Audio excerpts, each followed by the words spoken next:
இப்போ நம்ம என்ன பார்ப்போம் அப்படின்னு கேட்டிங்கன்னா, ஆ ஒரு மியூச்சுவல் ஃபண்ட்ஸு தர ரிட்டர்னும், அந்த மியூச்சுவல் ஃபண்ட்ஸில நம்ம இன்வெஸ்ட் பண்ணிட்டு இருக்க அந்த இன்வெஸ்ட்மெண்ட்டோட ரிட்டர்னும் எதுக்கு டிஃபர் ஆகுது? எதுக்கு டிஃபரன்ஸா இருக்குது, வேறுபாடா இருக்குது அப்படின்னு பார்ப்போம். ஆ அ நம்ம நெறைய இடத்துல பார்க்குறோம். மியூச்சுவல் ஃபண்ட்ஸில அந்த மியூச்சுவல் ஃபண்ட்ஸ் கம்பெனி வந்து இந்த ஃபண்டில இவ்வளோ ப்ராஃபிட் அப்படின்னு ரிட்டர்ன் அப்படின்னு சொல்லி டிக்ளேர் பண்ணுவாங்க. இவ்வளோ ரிட்டர்ன்ல இவ்வளோ குரோத் அப்படின்னு சொல்லி டிக்ளேர் பண்ணுவாங்க. கஸ்டமர் என்ன கேட்பாங்க அப்படின்னு கேட்டிங்கன்னா, அந்த கம்பெனி இவ்வளோ ரிட்டர்ன் டிக்ளேர் பண்ணியிருக்கு. அது அது ஏன் நான் இன்வெஸ்ட் பண்ண அந்த ஃபண்டில் வரல? அப்போ அவங்க சொல்கிறது பொய்யா அப்படின்னு கேட்பாங்க. அல்லது அந்த கம்பெனி குறைய டிக்ளேர் பண்ணியிருக்கோம். இவங்க ஃபண்டில் அதிகமாக ப்ராஃபிட் காட்டும். இவங்க இன்வெஸ்ட் பண்ணிட்டு இருக்கிறதுல அதிகமாக ப்ராஃபிட் காட்டும். அந்த மியூச்சுவல் ஃபண்ட்ஸ் கம்பெனி அந்த ஃபண்டில் கொடுத்துருக்க ரிட்டர்ன் வந்து குறைய காட்டும். ஏன் அப்படி டிஃப்ரென்ஸ் ஆகுது அப்படின்னு பார்ப்போம். இப்படி கண்டிப்பாக டிஃப்ரென்ஸ் ஆகும். அது ஏன்னு பார்ப்போம். நம்ம ஏற்கனவே இந்த இதை ஒரு அனலைஸ் பார்த்தோம்.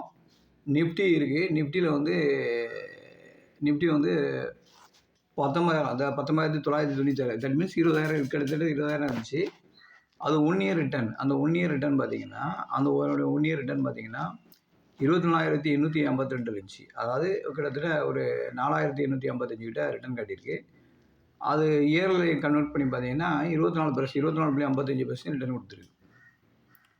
இப்போ இந்த 24.55% ரிட்டர்ன் கொடுத்துருக்கு. இதில் 3 பேர் ஏபிசின்னு 3 பேர் ஸ்லிப்பு போட்டிருக்காங்க. இதில் வந்து 3 பேர் ஸ்லிப்பு போட்டிருக்காங்க ஏபிசின்னு. ஏபிசி இந்த 3 பேரும் வெவ்வேறு டேட்டில் ஸ்லிப்பு போட்டாங்க.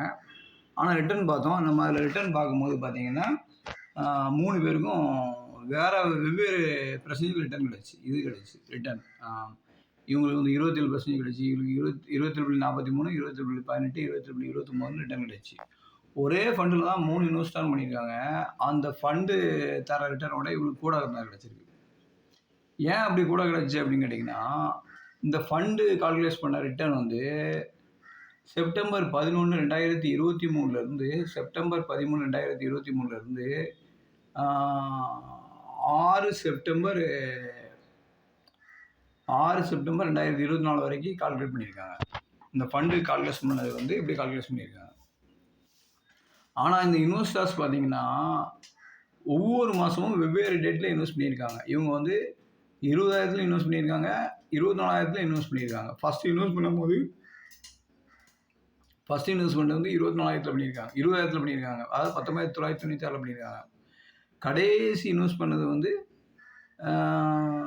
24,337 பண்ணியிருக்காங்க. அப்போ டிஃப்ரெண்ட் டேட்டில் டிஃப்ரெண்ட் இன்வெஸ்ட்மெண்ட் பண்ணும்போது அந்த ரிட்டர்னும் இந்த ரிட்டர்னும் ஒன்று போல் கிடைக்காது. எப்போதுமே உங்கள் இன்வெஸ்ட்மெண்ட் டேட்டு வேறு, நீங்கள் இன்வெஸ்ட் பண்ணுற டேட்டு வேறு, அந்த ஃபண்டு வந்து வெளியே வந்த டேட்டு வேறு, அந்த ஃபண்டோட என்எஃப்ஓ வந்த டேட்டு வேறு. அப்போது டிஃப்ரெண்ட் டேட்டில் இன்வெஸ்ட் பண்ணிவிட்டு அந்த ஃபண்டு கொடுத்த ரிட்டர்ன் வரல அப்படின்னு சொன்னீங்கன்னா அது எப்படி வராது. சில சமயம் ஃபண்டு மைனஸில் கொடுத்துருக்கோம், நீங்கள் உங்களுக்கு ப்ராஃபிட் வந்திருக்கும், உங்களுக்கு சந்தோஷமாக இருக்கும். இப்போ இதே இது ஃபண்டு அங்கே ப்ராஃபிட்டில் கொடுத்துருக்குன்னு சொல்லி டிக்ளேர் பண்ணியிருப்பாங்க, உங்களுக்கு மைனஸில் வந்திருக்கும். அப்போது நீங்கள் வருத்தப்பட்டு ஐஎஃப்ஐட்ட வந்து கேட்கலாம், அது என்ன இப்படி இருக்குது அப்படின்னு கேட்கலாம். அப்போ அந்த ஃபண்டு வந்து ஒரு இன்வெஸ்ட்மெண்ட் 1 இயர் 2 இயர் 3 இயர் அப்படின்னு சொல்கிறது எந்த டேட்லேருந்து எந்த டேட் வரைக்கும், நீங்கள் 1 இயர்னு சொல்கிறது எந்த டேட்லேருந்து எந்த டேட் வரைக்கும். அந்த ஃபண்டு சொல்கிற டேட்லேருந்து நீங்கள் அதே டேட்டு சொன்னீங்கன்னா இன்னும் உங்கள் இன்வெஸ்ட்மெண்ட் கரெக்டாக இருக்கும். இப்போ நீங்கள் இதை பார்த்துட்டிங்கன்னா இதில் வந்து அந்த ஃபண்டு ஸ்டார்ட் ஆகிற டேட்டே ஒரு 1 லட்சம் போட்டிருக்காரு. 1 லட்சத்துக்கு 5 யூனிட் கிடச்சிருக்கா, அந்த 5 யூனிட் கிடச்சிருக்கு. அப்போ 1 லட்சத்துக்கு 5 யூனிட் கிடச்சிருக்கும். இங்கே 24,000 இதை பெருக்கினீங்கன்னா, இதை 5ஆல் பெருக்கினீங்கன்னா அதே 24.55% அவருக்கு கிடச்சிருக்கும்.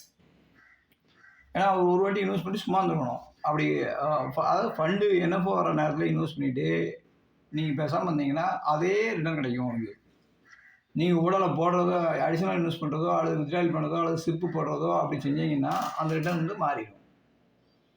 அதேமாதிரி இன்னொரு இதுவும் மக்கள் நினைக்காங்க, ஒரு நல்ல ஃபண்டு, அதாவது ஹிஸ்டாரிக்கல் டேட்டாவை பற்றி அனலைஸ் பண்ணி எந்த ஃபண்டு நல்லா சூப்பராக போதோ அந்த ஃபண்டில் போய் இன்வெஸ்ட் பண்ணால் நமக்கும் ப்ராஃபிட் கிடைக்கும்னு இருக்காங்க. நிச்சயமாக கிடைக்காது.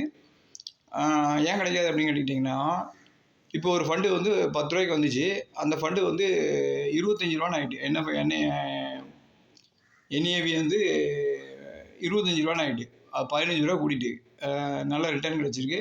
அப்போ நீங்கள் இப்போ கொண்டு அந்த ஃபண்டில் வந்து நல்லா போய்ட்டுன்னு ஹிஸ்டாரிக்கல் டேட்டா பார்த்துட்டு ஃப்யூச்சரில் இப்படி போகணும்னு நினச்சிக்கிட்டு ஹிஸ்டாரிக்கல் டேட்டா பார்த்து இன்வெஸ்ட் பண்ணது தப்பு. அப்படி பார்த்துட்டு இப்போவுமே நீங்கள் இன்வெஸ்ட் பண்ணிங்கன்னா அது ஏர்ன் பண்ணி வச்சுருக்க $10-15 ப்ராஃபிட்டை உங்களுக்கு தராது.